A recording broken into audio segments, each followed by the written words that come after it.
बिहार विधानसभा चुनाव में पहले चरण की वोटिंग में महज 24 घंटे का समय बाकी है। एनडीए और महागठबंधन दोनों के नेताओं ने दूसरे चरण के प्रचार प्रसार भी शुरू कर दिए हैं, लेकिन इस बीच चुनाव आयोग की तरफ से पहले फेज की वोटिंग में बड़े बदलाव किए गए हैं। ये बदलाव मतदान की टाइमिंग को लेकर हैं।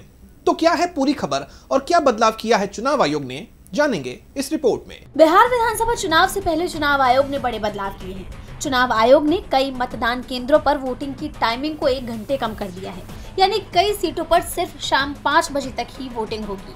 चुनाव आयोग ने सुरक्षा और संवेदनशीलता का हवाला देते हुए बिहार विधानसभा चुनाव से पहले चरण में ये बदलाव किया है। इसमें सिमरी बख्तियारपुर के 410, महिषी के 361, तारापुर के 412, मुंगेर के 404, जमालपुर के चंद में 492, सूर्यगढ़ा के 56 मतदान केंद्र शामिल है।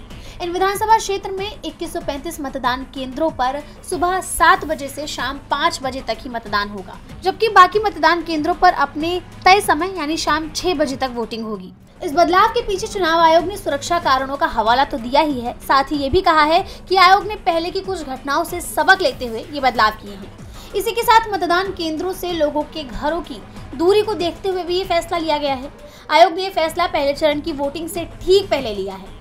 जैसा आप जानते हैं कि इस बार के बिहार चुनाव में आयोग बार बार ये दावा कर रहा है कि बिहार में निष्पक्ष चुनाव कराए जाएंगे।